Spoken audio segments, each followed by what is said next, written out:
சித்தர்கள் கூறுற அகாரங்கிற இந்த அகாரங்கிற சுத்த ஜலம் அப்படிங்கிற ஒரு பூநீர் அமுதி இப்படி பல பேர் சொல்லப்படுற இந்த நீர் பார்த்திங்கன்னா சுத்த ஜலங்கிற நீர் பார்த்திங்கன்னா உண்மையிலேயே பார்த்திங்கன்னா மூளைக்குள்ளே வந்து சுத்த ஜலங்கிற கிளியராக தான் இருக்கும். பார்த்திங்கன்னா தண்ணி மாதிரி கிளியராக தான் இருக்குது. கலர்லெஸ் லிக்விட், கலர் இருக்காது, கண்ணாடி மாதிரி தான் இருக்குது, இந்த எண்ணெய் மாதிரி இருக்கும். இது பார்த்திங்கன்னா இதுதான் அந்த மூளையவே காப்பாற்றிட்டு இருக்குது. மூளை வந்து அதுக்குள்ளே தான் மறந்துட்டுருக்கு.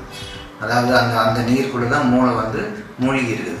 அதனால தான் அதோட வெயிட் நமக்கு தெரிய மாட்டேங்குது. மூளையோட வெயிட் பார்த்திங்கன்னா நம்ம உணர முடியாமல் இருக்கிற காரணம் அந்த நீர் தான். அப்போ இந்த மூளையை காப்பாற்றக்கூடியது, இந்த உடம்பையும் காப்பாற்றக்கூடியது பார்த்திங்கன்னா இந்த அகாரங்கிற நீர் தான். இது எவ்வளோ முக்கியத்துவம் வாய்ந்ததுங்கிறத சித்தர்கள் அன்றைக்கே கண்டுபிடிச்சி பல கோடி வருஷத்துக்கு மேலேயே அவங்க ஞானத்தின் மூலம் அவங்க அவ்வளோ பெரிய விஞ்ஞானிகள் கண்டுபிடிச்சி வச்சுருக்காங்க. இது எப்படி உற்பத்தி பண்ணுறது, குறையாமல் வச்சுருக்கிறது, இது குறைய உடம்பு கெடு, எல்லாமே உடம்புல இருக்கிற பார்ட்ஸ் எல்லாம் கெடு. இது அவ்வளோ பேசிக், எல்லாத்துக்கும் அடிப்படையான விஷயம். அதனால் இதை வந்து எப்படி காப்பாற்றுறது, எப்படி உருவாக்குறது, எப்போ வயசாக இந்த சிஎஸ்எஃப் குறைய ஆரம்பிக்கும், உற்பத்தி குறையும். இது உற்பத்தி ஆகிற இடம் பார்த்திங்கன்னா மூளையில் பார்த்திங்கன்னா லேட்ரல் வென்ட்ரிக்கல்னு பார்த்திங்கன்னா 2 பக்கம் இருக்குது. அந்த தாலமஸுக்கு 2 பக்கம் இருக்குது.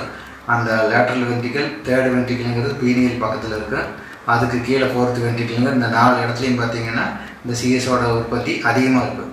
மற்ற இடத்துலையும் உற்பத்தி ஆகுது. ஆனால் இதுதான் மெயினான இடம். இதுதான் வந்து சித்தர்களுடைய அகார ரகசியம்.